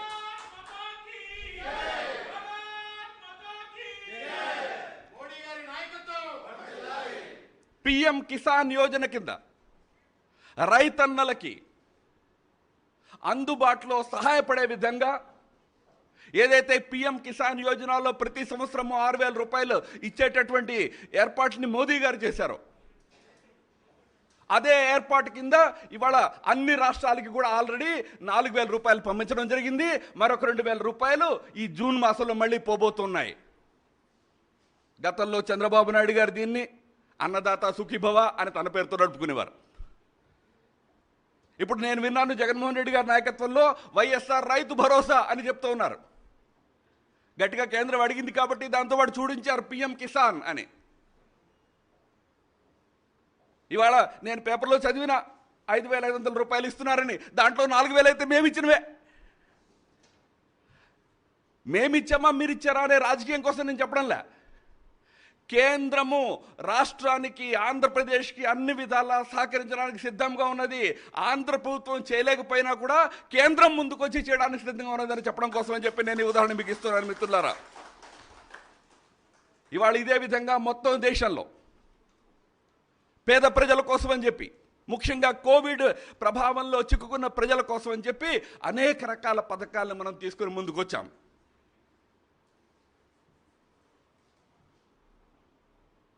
వలస కార్మికుల సమస్య మన ముందుకు వచ్చిన మాట మీ అందరికీ తెలుసు. దేశంలో చాలామంది మేధావులు ఉన్నారు. కొంతమంది మేధావులు చెప్పారు, వలస కార్మికుల్ని ఒక 4 రోజులు ముందు వాళ్ళ ఊళ్ళకి వెళ్ళనిచ్చిన తర్వాత మీరు అప్పుడు లాక్డౌన్ విధించాల్సింది, మీరు రాత్రి లాక్డౌన్ విధించేశారు, అందువల్లనే వలస కార్మికులకి చాలా కష్టాలు ఎదురైనాయి అని చెప్పి. వలస కార్మికులు ఎవరైతే కష్టాలను ఎదుర్కొన్నారో వారికి చేతులు జోడించి ప్రధానమంత్రి గారు క్షమాపణ చెప్పారు. వాళ్ళ కష్టాలకి కారణమైన ముఖ్యమంత్రులు ఎవరు కూడా క్షమాపణ చెప్పలే. ఎందుకంటే ప్రధానమంత్రి మోదీ గారు ఈ దేశపు పేద ప్రజలతో మమైకమైనటువంటి నాయకులు మిత్రులారా. వారు కొద్దిగా ఆంధ్రప్రదేశ్ ప్రజలకు కొన్ని వాస్తవాలు తెలియాల్సిన అవసరం ఉన్నది. భారతదేశంలో మొత్తము వలస కార్మికుల సంఖ్య దాదాపు 14 కోట్ల మంది ఉంటారు. దాంట్లో ఒక 5-6 కోట్ల మంది వాళ్ళ రాష్ట్రాల్లోనే శ్రీకాకుళం నుంచి విజయవాడకి, విజయనగరం నుంచి ఇంకెక్కడికో, రాయలసీమ నుంచి విశాఖపట్నానికి రాష్ట్రం లోపలే తిరిగేటటువంటి వలస కార్మికులు దాదాపు 5-6 కోట్ల మంది ఉంటారు. మిగిలిన 8 కోట్ల మంది వలస కార్మికులు తమ సొంత రాష్ట్రాలను వదిలిపెట్టి వేరే రాష్ట్రాలకు పోయి పనిచేస్తూ ఉంటారు. వారిలో అధిక భాగము బెంగాల్ నుంచి, బీహార్ నుంచి, ఉత్తరప్రదేశ్ నుంచి, ఒరిస్సా నుంచి, జార్ఖండ్ నుంచి, ఛత్తీస్గఢ్ నుంచి బయలుదేరి గుజరాత్లో, మహారాష్ట్రలో, కర్ణాటకలో, తమిళనాడులో, హైదరాబాద్లో, తెలంగాణలో ఇక్కడ పనిచేస్తూ ఉంటారు. 8 కోట్ల మంది. ఈ మేధావులు ఎవరైతే చెప్తూ ఉన్నారో 4 రోజులు మీరు ఆపినట్లయితే వాళ్ళ ఊరు వెళ్ళిపోయేవారు. 4 రోజుల్లో వలస కార్మికులు ఇంత పెద్ద సంఖ్యలో వాళ్ళ ఊర్లకు వెళ్ళడం సాధ్యమా? అది కోవిడ్ లాంటి ప్రమాదకరమైన పరిస్థితుల్లో అది యాక్చువల్లీ వాంఛనీయమా? సరైన సమయంలో ప్రధానమంత్రి మోదీ గారు ఆ మార్చి 24, 25 అర్ధరాత్రి కోవిడ్ కారణంగా లాక్డౌన్ విధించిన కారణంగా ఇవాళ 130 కోట్ల మంది ప్రజల్లో 99.59% మంది ఇవాళ వాళ్ళ ఆరోగ్యాలు జాగ్రత్త పడినాయి మిత్రులారా. అమెరికా లాంటి దేశాల్లో ఇలాగే నిర్లక్ష్యం వహించిన కారణంగా ఇవాళ లక్షలాది మంది మృత్యు పాలవుతూ ఉన్నారు. కోవిడ్ జబ్బుకి గురైనటువంటి వాళ్ళ సంఖ్య మిలియన్స్లో ఉన్నది. మన దేశంలో ఎందుకు ఆ పరిస్థితి లేదు? ఎందుకంటే సరైన సమయంలో 130 కోట్ల మంది ప్రజల యొక్క ఆరోగ్యాన్ని దృష్టిలో పెట్టుకుని మోదీ గారు లాక్డౌన్ విధించారు. మనందరము ప్రయత్నం చేసి మన వలస కార్మికులు ఎవరైతే వేరువేరు ఊళ్ళల్లో ఉద్యోగాలు చేసుకుంటూ ఉన్నారో వాళ్ళ మంచి చెడులు చూడడానికి కూడా ప్రయత్నం చేశాం. ప్రధానమంత్రి గారు అయితే అందరూ యజమానులకి పిలుపునిచ్చారు, మీరు వాళ్ళ జీతాలు బంద్ చేయకండి, ఆఫ్ చేయకండి, వాళ్ళకి భోజనం పెట్టే వ్యవస్థ చూడండి, వాళ్ళు ఉండడానికి వసతి ఏర్పాట్లు చేయండి. ఎందుకంటే ఒక 20 రోజులో 30 రోజులో లాక్డౌన్ సమయంలో వాళ్ళు కొద్దిగా ఓపిక పట్టాలి, మనందరము కూడా ఓపిక పట్టాలి. 130 కోట్ల మంది ప్రజలు ఇళ్లలో ఉండాలా. మీకు ఒక విషయం చెప్పడం చాలా అవసరం. 8 కోట్ల మందిలో 7.5 కోట్ల మంది వలస కార్మికులు వాళ్ళ ఇళ్ళు వదిలిపెట్టలే. మోదీ గారి మీద విశ్వాసంతో, వారిచ్చిన భరోసాతో బీజేపీ, ఆర్ఎస్ఎస్, ఇతర స్వచ్ఛంద సంస్థలు, దేవాలయాలు, మసీదులు, చర్చిలు, రిలీజియస్ ఇన్స్టిట్యూషన్స్, సోషల్ ఇన్స్టిట్యూషన్స్ చేసినటువంటి సహాయ సహకారాలతో వాళ్ళ ఊళ్ళలోనే వాళ్ళు ఉండిపోయారు. కొద్దిమంది దాదాపు 50 లక్షల వరకు ముందు బయలుదేరారు. ఎప్పుడైతే ఈ సంఖ్య పెరిగిందో వెంటనే రాష్ట్ర ప్రభుత్వాలని కేంద్రం కోరడం జరిగింది. ఎవరైతే వలస కార్మికులు ఆర్థిక కారణాలు కాదు, కొంత భయం కారణంగా వాళ్ళ ఊళ్ళకి బయలుదేరుతున్నారో కాలినడకన పోతున్నారో పాపం ఇబ్బందులు పడుతున్నారు. వాళ్ళకి వెంటనే వ్యవస్థలు చేయండి, వాళ్ళని బస్సుల్లో పంపించండి వాళ్ళ ఊర్లకి అని కేంద్రం రాష్ట్రాలను కోరింది. 1 మే నుంచి రైళ్లు కూడా నడపడం మనం ప్రారంభం చేశాం. శ్రమిక్ ఎక్స్ప్రెస్ నడపడం ప్రారంభం చేశాం. శ్రమిక్ స్పెషల్స్ నడపడం ప్రారంభం చేశాం. రైల్వేస్ 60 లక్షల మంది, దాదాపు 60 లక్షల మన వలస కార్మికుల్ని వాళ్ళ గమ్యానికి చేర్చే మిత్రులారా మన ఇండియన్ రైల్వేస్. ఉత్తరప్రదేశ్ లాంటి ప్రభుత్వాలు ఎంతో బాధ్యతాయుతంగా వ్యవహరించి వేల సంఖ్యలో బస్సులను ఏర్పాటు చేసి వాళ్ళని వాళ్ళ ఊళ్ళకి చేర్పించినాయి. గుజరాత్ ప్రభుత్వము అందరికంటే ముందు జాగ్రత్త వహించి వాళ్ళని ఉత్తరప్రదేశ్ వెళ్ళే వాళ్ళని రైళ్లలో బస్సుల్లో పంపించి ఏర్పాట్లు చేసింది. కొన్ని రాష్ట్రాలు చేయలే. కొన్ని రాష్ట్రాలు వలస కార్మికులు వాళ్ళ రాష్ట్రాలకు చెందిన వారైనప్పటికీ వాళ్ళని తీసుకోవడానికి నిరాకరించినాయి. ఉదాహరణకి బెంగాల్ మొన్నటి వరకు బెంగాల్ నుంచి ఇతర రాష్ట్రాల్లో పనిచేసే వలస కార్మికుల్ని వాళ్ళ కర్మానికి వాళ్ళని వదిలేసింది. వాళ్ళని తిరిగి రావడానికి మాత్రం వీలేదని చెప్పింది మమతా బెనర్జీ. అటువంటి పరిస్థితుల్లో రాష్ట్రం ఏ హోమ్ స్టేటో వాళ్ళని యాక్సెప్ట్ చేయకపోతే, పంపించే రాష్ట్రం మహారాష్ట్ర బాధ్యతాయుతంగా వ్యవహరించకపోతే, మోదీ గారి ప్రభుత్వము రైళ్లలో వాళ్ళని తీసుకుని యూపీకి తీసుకొచ్చి, యోగి ఆదిత్యనాథ్ గారి ప్రభుత్వం బస్సుల్లో వాళ్ళని బీహార్ బోర్డర్ వరకు తీసుకెళ్ళి, బెంగాల్ బోర్డర్ వరకు తీసుకెళ్ళి ఆ విధంగా మనం ఏర్పాట్లు చేశాం మిత్రులారా. కాబట్టి వలస కార్మికుల సమస్యలను అర్థం చేసుకున్నాం, వారికి అవసరమైనటువంటి సహాయ సహకారాలు అందించాం. అయితే వలస కార్మికులు ఎందుకని రోడ్ల మీదకి వచ్చారు? ఎందుకంటే ఈ లాక్డౌన్ కారణంగా పరిశ్రమలు మూతపడినాయి, వృత్తి వ్యాపారాలు స్తంభించిపోయినాయి.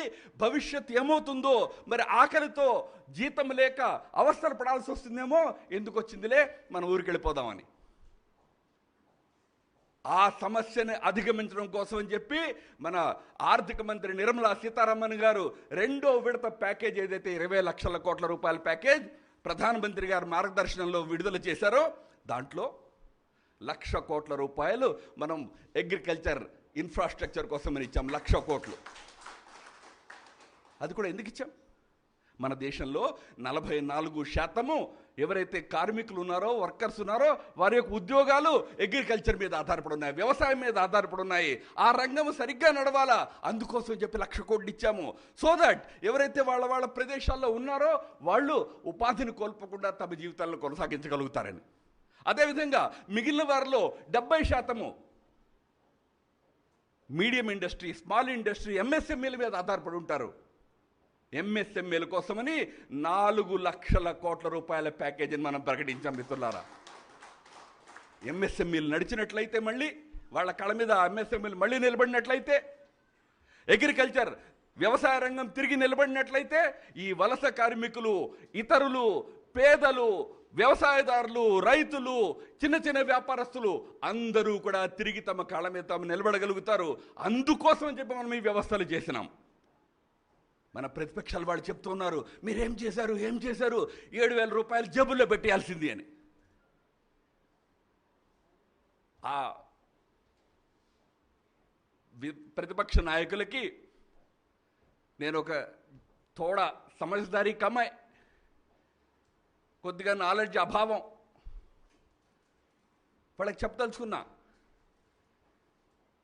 1.7 లక్షల కోట్ల ప్యాకేజ్ ఏదైతే మొదటి విడత మనం ప్రకటించామో, ఆ ప్యాకేజ్ కింద మహిళలకి, పేద మహిళలకి, రైతులకి, వృద్ధులకి, వికలాంగులకి, వలస కార్మికులకి, వీరందరికీ మనం ఇచ్చిన డబ్బు ఒక్కొక్క కుటుంబానికి దాదాపుగా 12,500 రూపాయల వాళ్ళ కుటుంబాల యొక్క అకౌంట్లోకి వెళ్ళింది మిత్రులారా. నేరుగా వెళ్ళింది. ఇవాళ 20 లక్షల కోట్ల రూపాయల ప్యాకేజీలో కూడా ఏదైతే ప్రజల వద్దకు నేరుగా వెళ్ళాలో అది నేరుగా ప్రజల వద్దకు పోతున్నది. అందుకే కేసీఆర్ గారు కూడా గంతులేస్తున్నారే, మాకు కూర్చునేకి మాకేమి ఇవ్వలేదని. వాళ్ళు ఏమనుకున్నారంటే 20 లక్షల కోట్లని రాష్ట్రాలకు ముక్కలు చేసేసి ఈయనకు 50,000 ఆయనకు 70,000 ఇచ్చేస్తారు, హ్యాపీగా దాన్ని కూడా ఇప్పటివరకు ఎలా అయితే ఖర్చు పెడతా వచ్చారో అట్లా పెట్టుకోవచ్చని. మిత్రులారా, ఇది మోడీ గారి ప్రభుత్వం. అవినీతి మార్గాన ప్రజల ధనము వ్యర్థమయ్యేటటువంటి వ్యవస్థల్ని కేంద్రం ఎప్పుడూ సమర్థించదు మిత్రులారా. అందుకనే ఆ డబ్బుని ఎవరైతే నేరుగా బెనిఫిషరీస్ ఉన్నారో వాళ్ళకే అందేటట్టుగా మనం ఏర్పాట్లు చేశాం. ఆంధ్రప్రదేశ్లో కూడా దాదాపు 65 లక్షల పేద కుటుంబాలకి కేంద్ర ప్రభుత్వం ఇచ్చినటువంటి ఖాద్య వనరులు ఏవైతే రేషన్ ఉన్నదో దాని బెనిఫిట్ లభించింది. 65 లక్షల కుటుంబాలంటే దాదాపు 2.5 కోట్ల మంది ఆంధ్రప్రదేశ్ ప్రజలకి ఇవాళ మనం రేషన్ అందజేశాం మిత్రులారా. 49 లక్షల మంది రైతులకి పిఎం కిసాన్ యోజన పథకం కింద డబ్బులు లభించిన ఆంధ్రప్రదేశ్లో నేరుగా ప్రజల బెనిఫిట్ కోసం అని చెప్పి వ్యవస్థలు చేసినాం. దేశ యొక్క ఆర్థిక పరిస్థితి మళ్ళీ చక్కబడాలి, అందుకోసం అని చెప్పి 20 లక్షల కోట్ల ప్యాకేజీ దానికోసం ఎక్కువ మనము కేటాయించినాము. ఆత్మ నిర్భర్ భారత్ అనే నినాదాన్ని ప్రధానమంత్రి గారు ఇచ్చారు. 20 లక్షల కోట్ల ప్యాకేజీని అనౌన్స్ చేసే సమయంలో దాని అర్థం ఏమంటే, మనం మొదటి విడత ప్రభుత్వం ఏర్పాటు చేసినప్పుడు స్టార్టప్ ఇండియా అని చెప్పాము. దేశంలో 70-80 వేల మంది యువకులు స్టార్టప్ ఇండస్ట్రీ స్టార్ట్ చేసి కూర్చున్నారు. ఇవాళ కోవిడ్ కారణంగా వాళ్ళకి సమస్యలు వచ్చినాయి. దాదాపు 6-7 కోట్ల స్మాల్ మీడియం ఇండస్ట్రీ ఇండియాలో ఉంటుంది, వాళ్ళకి సమస్యలు వచ్చినాయి. వీళ్ళందరూ మళ్ళీ నిలబడి వాళ్ళ జిల్లాల్లో వాళ్ళ స్టేట్స్లో దేశంలో ప్రపంచంలోనే బ్రాండ్గా నిర్మాణం చేయాలి వాళ్ళు. అందుకోసమని ఆత్మనిర్భర్ భారత్, అందుకోసమని 20 లక్షల కోట్ల రూపాయల ప్యాకేజ్ మనం ఇచ్చినాం. ముఖ్యమంత్రుల జేబులు నింపడానికి కాదు ఈ ప్యాకేజ్ మిత్రులారా, దేశాన్ని తన కాళ్ళ మీద తను నిలబెట్టడానికి మోదీ గారు చేసినటువంటి సంకల్పం ఇది. దీని యొక్క ఫలితాలు, దీని యొక్క ఫలాలు అతి తొందరలో ప్రజలు చూస్తారు, దేశం చూస్తుంది. రాబోయే అనతి కాలంలో ప్రపంచంలో భారతదేశం ఒక బలమైన ఆర్థిక వ్యవస్థగా నిలబడబోతున్నది. కొంతమంది ఇవాళ మజాక్ చేస్తున్నారు. $5 ట్రిలియన్ అయిపోతుంది అన్నారు మీరు, ఇంకేం $5 ట్రిలియన్ అని. వాళ్ళకు ఒకటే విషయం చెప్పదలుచుకున్నా, భారతదేశ ప్రజలలో ఉన్నటువంటి పొటెన్షియల్ ఏదైతే ఉన్నదో, శక్తి సామర్థ్యాలు ఏవైతే ఉన్నాయో, ఇన్నోవేషన్ ఏదైతే ఉన్నదో, దాని ఆధారంగా భారతదేశము $5 ట్రిలియన్ ఎకానమీ కావడం తథ్యమది. మేము 2024 నాటికి భారతదేశంలో 10 ఏళ్ల పాటు మోదీ గారి పరిపాలన పూర్తయ్యే నాటికి ఈ దేశాన్ని $5 ట్రిలియన్ ఎకానమీ, ప్రపంచంలో 3వ పెద్ద ఎకానమీగా చేయాలని చెప్పి సంకల్పించాము. అయితే గీతే 6 నెలలు లేట్ అవుతుందండి, అంతే కదా. కాకపోవడం అనే ప్రశ్నే లేదు. $5 ట్రిలియన్ ఎకానమీ భారతదేశం అయి తీరుతుంది, ప్రపంచంలో 3వ స్థానంలోకి భారతదేశం చేరి తీరుతుంది. అది మా సంకల్పం మిత్రులారా, మన ప్రభుత్వం యొక్క సంకల్పం. అది దేశపు ఆర్థిక వ్యవస్థను చక్కదిద్దడము, దేశం యొక్క భద్రతని కాపాడము, దేశం యొక్క ఐకమత్యాన్ని, సార్వభౌమత్వాన్ని గౌరవించడము. 370 అధికారాన్ని మనం రద్దు చేశాం. నేను ఆర్ఎస్ఎస్ నుంచి వచ్చా, ఇక్కడ అనేక మంది ఆర్ఎస్ఎస్ జనసంఘ్ బీజేపీతో సంబంధం వాళ్ళు ఉన్నారు. ఎప్పటి నుంచి ఎప్పుడు వచ్చా 370 అధికారం పోవాలని? నా చిన్నప్పటి నుంచి, నేను పుట్టక ముందు నుంచి 370 పోవాలని చెప్పేవాళ్ళము. మాకు కూడా అనుమానమే, ఎప్పుడైనా పోతుందా, మన జీవితకాలంలో పోయే దృశ్యాన్ని చూడగలమా అని. కానీ ఆగస్టు 5వ తేదీ నాడు 30 సంవత్సరాలుగా చెప్తూ వచ్చిన విషయాన్ని 3 రోజుల్లో తీసిపడేశాం.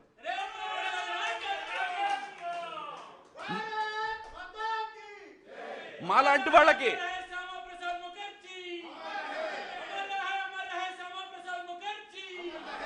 ఏ కశ్మీర్ సమగ్రత కోసము, దేశ సమగ్రత కోసము వేలాది మంది ప్రజలు బలిదానం చేశారో, ఏదైతే మన సైద్ధాంతిక నిబద్ధతగా ఒక మూల స్తంభముగా ఉన్నదో, అటువంటి 370 అధికరణం రద్దుని చేయడం వెనకాల మన ప్రధానమంత్రి, గృహమంత్రి వారి యొక్క సంకల్ప శక్తి ఉన్నది మిత్రులారా.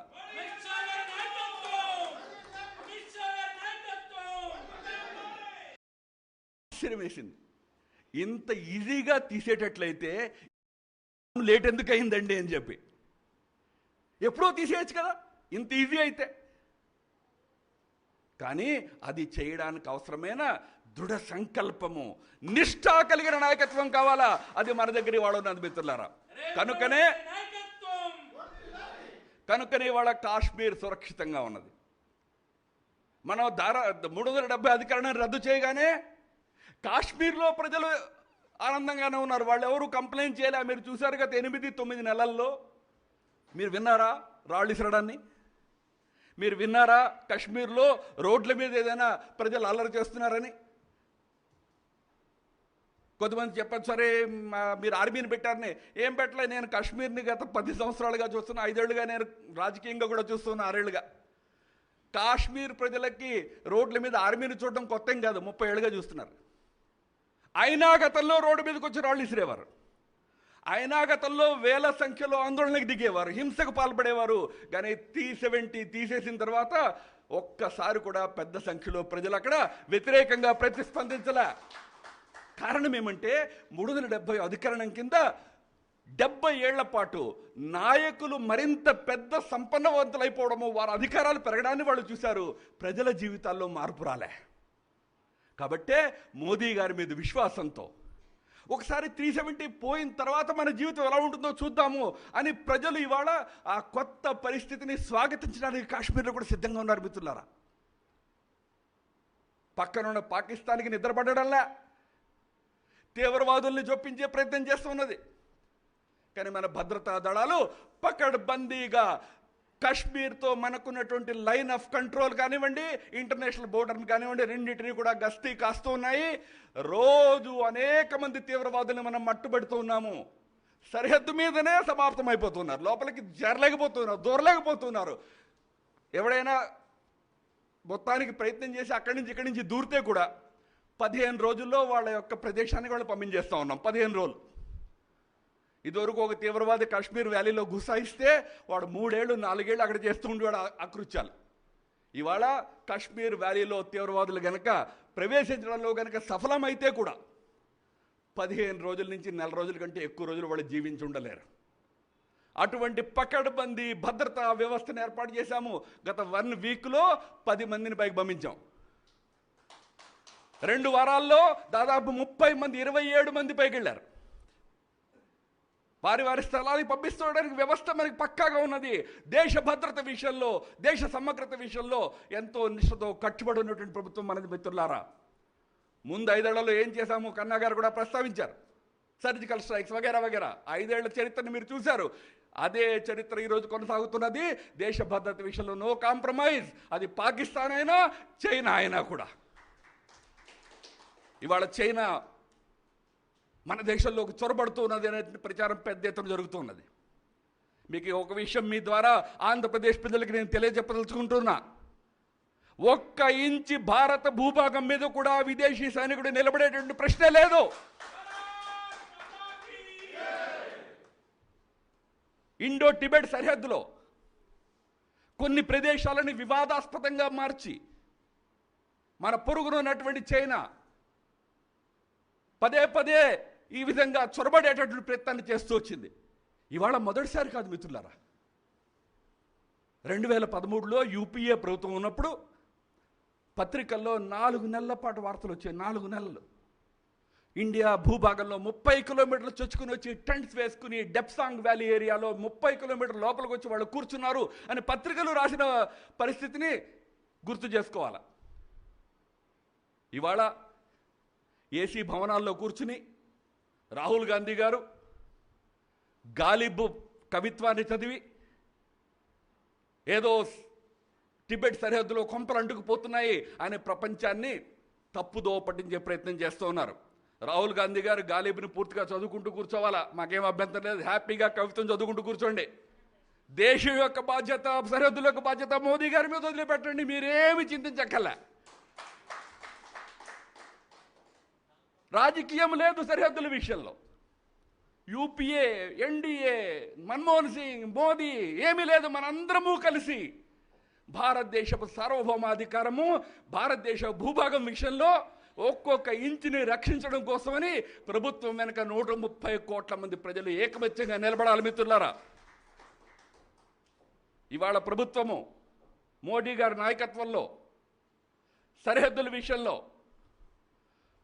చైనాతో దౌత్యపరమైనటువంటి చర్చలు జరుపుతున్నది. సైనిక అధికారుల మధ్య కూడా చర్చలు జరుగుతూ ఉన్నాయి. మీరంతా పత్రికల్లో చదువుతూనే ఉన్నారు.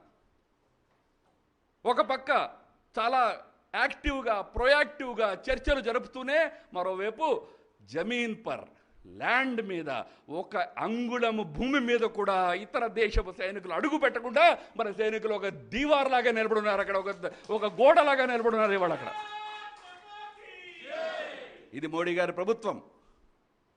కనుక మిత్రులారా, ఏడాది కాలంలో దేశ ఆర్థిక వ్యవస్థ కానివ్వండి, కోవిడ్ లాంటి పెద్ద మహమ్మారి వచ్చినప్పుడు దేశ ప్రజల యొక్క ఆరోగ్యాన్ని కాపాడడం కానివ్వండి, మూడో వైపు ఈ కోవిడ్ ప్రభావంగా అతలాకుతలమైనటువంటి దేశ ఆర్థిక వ్యవస్థను మళ్ళీ గట్టెక్కించే విషయంలో కానివ్వండి, దేశ సమైక్యత విషయంలో కానివ్వండి, దేశ యొక్క ఆత్మ గౌరవం విషయంలో కానివ్వండి, మోడీ గారి ప్రభుత్వము ఈ ఏడాది కాలంలో చేసినటువంటి కార్యక్రమాలు ఏవైతే ఉన్నాయో ఇవి ఒక విధంగా ఒక గొప్ప ఆదర్శవంతమైన ఉదాహరణ లాంటివి.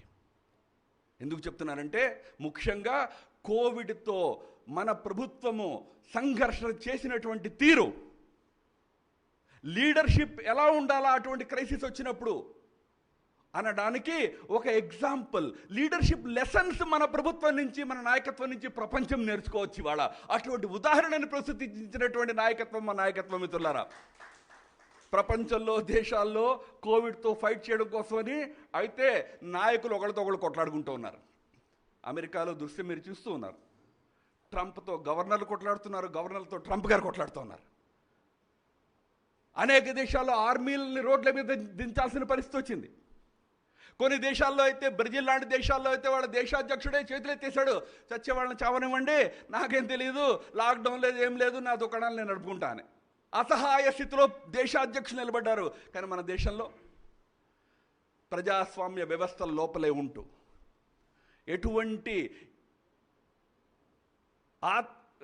ఎటువంటి హార్ష్ నిర్ణయాలు తీసుకోవాల్సిన అవసరం లేకుండా శాంతియుతమైన పద్ధతిలో ఇవాళ దేశాన్ని కోవిడ్ యొక్క క్రైసిస్ నుంచి బయటకు తీసుకొచ్చేందుకు ప్రధానమంత్రి పనిచేస్తున్నారు. దీని వెనకాల 3 శక్తులు: ఒకటి ప్రధానమంత్రి గారి యొక్క నాయకత్వము, రెండోది గొప్ప administration, law and order machinery. ఎవరినైతే మనం కరప్ట్ అనేవాళ్ళమో, ఎవరినైతే ఇన్ఎఫిషియెంట్ అనేవాళ్ళమో, అదే డాక్టర్లు, అదే నర్సులు, అదే పోలీసులు ఎంత అద్భుతమైన ఉదాహరణ ప్రశ్నిస్తున్నారండి. చివరిగా ప్రజలు, 130 కోట్ల మంది ప్రజలు, వారు చూపిస్తున్న ఐకమత్యము, వారు చూపిస్తున్నటువంటి క్రమశిక్షణ, దీని కారణంగా ఇవాళ కోవిడ్ లాంటి పెద్ద ఛాలెంజ్ను కూడా ఇతర దేశాలతో, పాశ్చాత్య దేశాలతో పోలిస్తే అతి తక్కువ ప్రభావితమై మన దేశము బయటపడేటట్టు చేయగలిగినటువంటి పరిస్థితులు ఇవాళ మోదీ గారి ప్రభుత్వం ఉన్నది. రాబోయే రోజుల్లో ఇదే దిశలో ముందుకు పోతూ 2022లో భారతదేశపు స్వాతంత్రానికి 75 సంవత్సరాలు పూర్తయిన సమయంలో, దేశపు స్వాతంత్ర్యపు వజ్రోత్సవాలు జరుపుకునే నాటికి భారతదేశంలో ఆకలిని సమాప్తం చేయాలి, ఇళ్ళు లేనటువంటి పరిస్థితిని సమాప్తం చేయాలి, హోమ్లెస్నెస్ని సమాప్తం చేయాలి, నిరుద్యోగ సమస్యని అతి తక్కువ స్థాయికి తీసుకురావాలి, అభివృద్ధి దిశగా $5 ట్రిలియన్ ఆర్థిక వ్యవస్థ దిశగా దేశం ముందుకు పోయే విధంగా ఒక టేక్ ఆఫ్కి దేశాన్ని రెడీ చేయాలనే సంకల్పంతో మన ప్రభుత్వం పనిచేస్తున్నది. ఈ మొదటి సంవత్సరంలో ఏదైతే సంకల్ప సిద్ధిని, సంకల్ప శక్తిని, నిష్టని మనం మరొకసారి దేశ ప్రజలకి పరిచయం చేశామో, అదే నిష్టతో, అదే సమర్పణ భావనతో, అన్నిటికంటే మించి అదే వినమ్రతా భావనతో మోడీ గారి వ్యక్తిత్వము వినమ్రతకి మారుపేరు. నిరంతరము సామాన్య ప్రజల మధ్యలో ఉంటూ, నేను ఇంత చేశా, ఆయన లేటెస్ట్ మన్ కీ బాత్ మీరు వినుంటారు, దాంట్లో నేను ఇది చేశా, నానది చేశా అని చెప్పుకోలే. త్రిపురలో ఉండేటటువంటి ఒక సామాన్యమైన తోపుడు బండి వ్యాపారస్తుడు ఎంత గొప్ప పని చేశాడు, అది దేశ ప్రజలకి చెప్పారు. గుజరాత్లో ఉండే ఒక సామాన్య వ్యక్తి లేదా దేశంలో ఇంకొక దగ్గర ఉండే ఒక వికలాంగుడు ఎలా సేవ చేస్తున్నాడు, ఆ సేవను గురించి దేశానికి చెప్పారు. ప్రజలే దేవుళ్ళుగా, పరిపాలన ఒక ధార్మికమైన కర్తవ్యంగా, వినమ్రతతో సమర్పితమే పనిచేసేటటువంటి నాయకత్వం మోడీ గారి నాయకత్వం. మిత్రులారా, అటువంటి నాయకత్వం లభించినందుకు దేశం ఆనందపడాలా? ఇవాళ పడుతున్నది. ఎవరైనా సర్వే చేస్తే ఇవాళ ప్రతి సర్వేలో 90% పైనే మోదీ గారు. 90% అంటే ఏదో హిందువులు 90% ఉన్నారని కాదు, అన్ని మతాలు, అన్ని కులాలు, అన్ని జాతులు అందరూ కూడా సమర్థించే విధమైన నాయకత్వం అనుకున్నది. అటువంటి నాయకత్వం యొక్క వారి యొక్క మార్గదర్శనంలో దేశాన్ని ముందుకు తీసుకెళ్లేందుకు మన ప్రభుత్వం సంకల్పంతో ఉన్నది. ఈ ఏడాది కాలాన్ని మీరు చూశారు. రాబోయే 4 ఏళ్ళు, ఆ తర్వాత మరొక 5-10 ఏళ్ల పాటు ఇదే నాయకత్వంలో దేశం ఉన్నట్లయితే మనం ప్రపంచంలో గొప్ప స్థానానికి భారతదేశాన్ని తీసుకుపోగలుగుతాము అనేటువంటి ఒక విశ్వాసాన్ని మీ అందరికీ తెలియజేస్తూ సెలవు తీసుకుంటాను. నమస్కారం. భారత్ మాతాకి.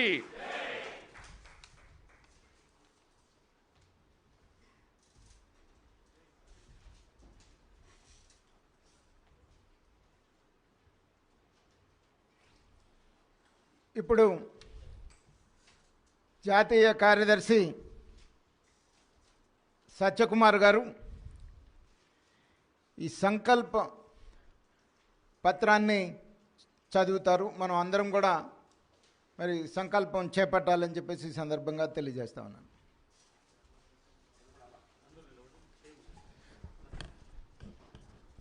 వేదిక మీద ఉన్న పెద్దలకి, వీక్షకులకి నమస్కారం.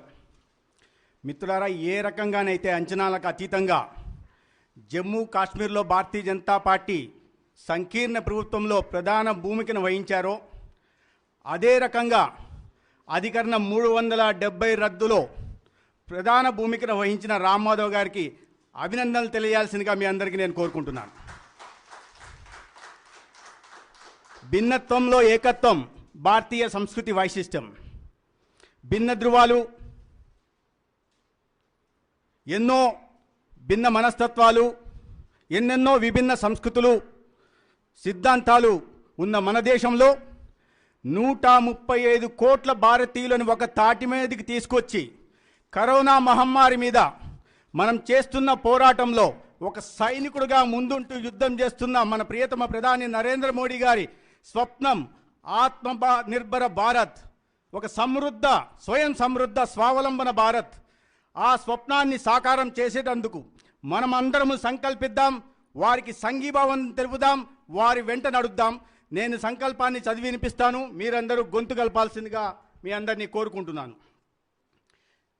నేను గౌరవ ప్రధానమంత్రి పిలుపు మేరకు ఆత్మనిర్భర్ భారత్ లక్ష్య సాధనకై ప్రమాణం చేస్తున్నాను.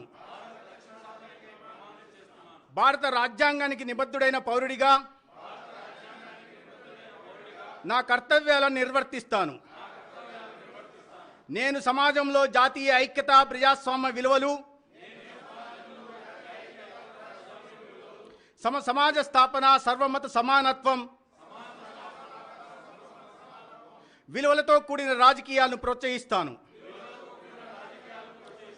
నేను దేశంలో స్థానిక ఉత్పత్తుల తయారీని ప్రోత్సహించడం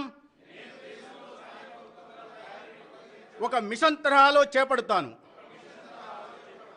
వీలైనంత వరకు స్థానిక ఉత్పత్తులనే కొనుగోలు చేస్తాను. కోవిడ్ మహమ్మారిపై పోరాటంలో భాగంగా నేను సామాజిక చైతన్యం, ఆరోగ్యం, పరిశుభ్రతపై ప్రచారాన్ని మరింతగా ముందుకు తీసుకెళ్తాను.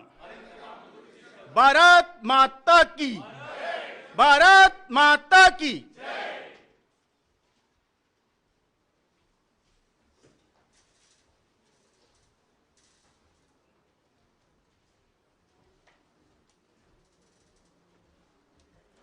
Vote of thanks Shrimati Daggubati Purandeswari గారిని చెప్పాల్సిందిగా కోరుతున్నాను.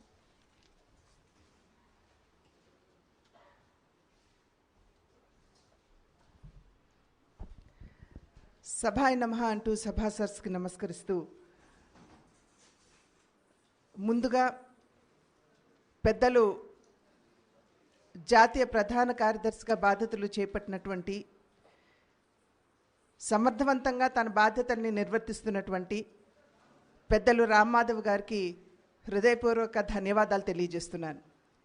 వారి విలువైనటువంటి సమయాన్ని కేటాయించి ఆంధ్ర రాష్ట్ర ప్రజలకి గడిచిన సంవత్సర కాలంలో నరేంద్ర మోడీ గారు ధైర్యంతో సాహసోపేతమైనటువంటి నిర్ణయాలు ఏవైతే తీసుకున్నారో పేద ప్రజల్ని భారతీయ జనతా పార్టీ మూల సిద్ధాంతానికి అనుగుణంగా అంత్యోదయ అనేటువంటి మూల సిద్ధాంతం ఏదైతే ఉన్నదో, అంటే సమాజంలో ఉన్నటువంటి పేదవారిని, బడుగు బలహీన వర్గాల వారిని, సంక్షేమానికి సుదూరంలో ఉన్నటువంటి వారిని, వారందరికీ సంక్షేమాన్ని అందిస్తూ ప్రగతి పదంలో నడిపిస్తూ తద్వారా భారతదేశ సర్వతోముఖాభివృద్ధిని సాధించాలి అనేటువంటి లక్ష్యంతో నరేంద్ర మోడీ గారు ఏ రకమైనటువంటి నిస్వార్థపరమైనటువంటి పాలనని దేశానికి అందించారో, ఒక అవినీతి రహిత పాలనని, సమర్థవంతమైనటువంటి పాలనని, దృఢమైనటువంటి నిర్ణయాలు తీసుకోగలిగినటువంటి నాయకత్వాన్ని దేశానికి అందించారో వారు చాలా సవివరంగా చెప్పినటువంటి నేపథ్యంలో మనమందరం కూడా కార్యశూరులైనటువంటి భారతీయ జనతా పార్టీ కార్యకర్తలంగా ఈ విషయాల్ని అవగాహన చేసుకుని ముందుకు తీసుకెళ్లే దిశగా వారు ఏదైతే మనకి సూచనలు ఇచ్చారో వారికి ముందుగా హృదయపూర్వక ధన్యవాదాలు తెలియజేస్తున్నాను. అదేవిధంగా పెద్దలు ఆంధ్ర రాష్ట్ర భారతీయ జనతా పార్టీ అధ్యక్షులైనటువంటి పెద్దలు సోదరులు కన్నా లక్ష్మీనారాయణ గారు, వారు సైతం విశ్రాంతి లేకుండా, విరామం లేకుండా భారతీయ జనతా పార్టీ నాయకత్వం ఇచ్చినటువంటి కార్యక్రమాల్ని ముందుకు తీసుకువెళ్ళడంలో చురుకైన పాత్రని పోషిస్తూ భారతీయ జనతా పార్టీ ఒక ప్రత్యామ్నాయ శక్తిగా ఎదిగేటువంటి అవకాశం ఉన్నది అనే దిశగా వారు పనిచేస్తున్నటువంటి నేపథ్యంలో మా అందరికీ ఆ రకమైనటువంటి మార్గదర్శకాన్ని ఇస్తున్నటువంటి సందర్భంలో వారికి సైతం హృదయపూర్వక ధన్యవాదాలు తెలియజేస్తున్నాను. అదేవిధంగా పెద్దలు చాలామంది వేదిక మీద ఉన్నారు. కార్యదర్శి అయినటువంటి సోదరులు సత్యకుమార్ గారు, వారు ఢిల్లీలో ఉన్నా కూడా ఆంధ్ర రాష్ట్ర బిడ్డగా, తెలుగు సోదరుడుగా, వారు సైతం అనుసంధానకర్తగా అటు కేంద్ర నాయకత్వానికి, రాష్ట్ర నాయకత్వానికి మధ్య అనుసంధకర్తగా నిలబడుతూ వారి యొక్క బాధ్యతలను నిర్వర్తిస్తూ ఎప్పటికప్పుడు సమాచారాన్ని మాకు అందిస్తూ ఏ విధంగా ముందుకు వెళ్ళాలో తెలియజేస్తున్నటువంటి సందర్భంలో వారికి సైతం హృదయపూర్వక ధన్యవాదాలు తెలియజేస్తున్నాను. అదేవిధంగా పెద్దలు చాలామంది ఈ యొక్క సభలో, అంటే ఈ కోవిడ్ మహమ్మారి మన ఈ ప్రపంచాన్ని, మన దేశాన్ని, రాష్ట్రాన్ని, మన జీవితాల్ని సైతం అతలాకుతలం చేస్తున్నటువంటి సందర్భంలో మన కార్యాచరణ పద్ధతిలో ఒక కొత్త తరహా ఉండాలి. అంటే ఇంతకుముందు భౌతికంగా మనం 1000 మందితో సభలు నిర్వహించుకున్నామా, 25,000 మందితో సభలు నిర్వహించుకున్నామా అనేటువంటి దిశ కాకుండా మనం టెక్నాలజీని ఉపయోగించుకుంటూ ఏ విధంగా ప్రజలకి చేరువ కావాలో మనకి ఎప్పటికప్పుడు సూచనలు ఇస్తూ నిర్దేశకత్వం ఇస్తున్నటువంటి పెద్దలు సతీష్ గారికి, అదేవిధంగా రాష్ట్ర సహా ఇన్ఛార్జ్గా ఉన్నటువంటి సోదరులు పెద్దలు సునీల్ దేవదర్ గారికి, మరి ఇంకా జీవీఎల్ నరసింహారావు గారికి, రాజ్యసభ సభ్యులుగా ఉన్నటువంటి సోదరులు సీఎం రమేష్ గారికి, సోదరులు సుజనా చౌదరి గారికి ఎప్పటికప్పుడు మాకు సమాచారాన్ని అందిస్తున్నటువంటి సందర్భంలో మాకు అండగా నిలబడుతూ ముందుకు మమ్మల్ని నడిపిస్తున్నటువంటి సందర్భంలో వారందరికీ కూడా ధన్యవాదాలు తెలియజేసుకుంటూ, పెద్దలు సోమవీర్రాజు గారు, మరి అదేవిధంగా మాణిక్యాలరావు గారు సైతం అనేక కమిటీల్లో వారు సారథ్యం నిర్వహిస్తూ వారు మమ్మల్ని ముందుకు నడిపిస్తున్నటువంటి సందర్భంలో, మరి గోపాల్జీ గారు మరి ఇక్కడ ఉన్నారు, వారు కూడా వారి సంపూర్ణ సహకారాన్ని మాకు అందించినటువంటి సందర్భంలో వారికి అందరికీ కూడా పేరు పేరున మా ధన్యవాదాలు తెలియజేసుకుంటున్నాం. తెలంగాణ భారతీయ జనతా పార్టీకి సంబంధించి వారందరికీ కూడా, ఇక్కడ ఉన్నటువంటి తెలంగాణలో ఉన్నటువంటి భారతీయ జనతా పార్టీ నాయకత్వం సంపూర్ణంగా వారి సహకారాన్ని మాకు అందించినటువంటి సందర్భంలో సైతం వారికి మా ధన్యవాదాలు, కృతజ్ఞతలు తెలియజేసుకుంటున్నాం. ఈ సందర్భంలో కోట్లాది మంది భారతీయ జనతా పార్టీ కార్యకర్తలకి ఇవాళ శిరస్సు వంచి నమస్కరించాలి. కోవిడ్ మహమ్మారి ప్రాణాంతకమైందని చెప్పి తెలిసినా కూడా మన అధినాయకత్వం ఇచ్చినటువంటి ఆదేశాల మేరకు చాలా చక్కగా, స్వచ్ఛందంగా వారు సేవా కార్యక్రమాల్లో పాల్గొని కరోనా సైనికులుగా మనం డాక్టర్ని, నర్సుల్ని, పారిశుద్ధ కార్మికుల్ని భావిస్తున్నటువంటి సందర్భంలో ఆ కోవలో భారతీయ జనతా పార్టీ కార్యకర్తల్ని సైతం మనం జతపరచవలసినటువంటి ఆవశ్యకత ఉన్నది అని చెప్పి తెలియజేస్తూ వారందరికీ కూడా శిరస్సు వంచి నమస్కరిస్తూ నాకు ఈ అవకాశాన్ని ఇచ్చిన అందరికీ ధన్యవాదాలు తెలియజేస్తూ పెద్దలందరికీ కూడా హృదయపూర్వక కృతజ్ఞతలు, ధన్యవాదాలు తెలియజేస్తూ సెలవు తీసుకుంటున్నాను. జై హింద్. జాతీయ కార్యదర్శి సత్యకుమార్ గారు భగవద్గీతను పెద్దలు రామ్మాధవ్ గారికి అందజేస్తారు.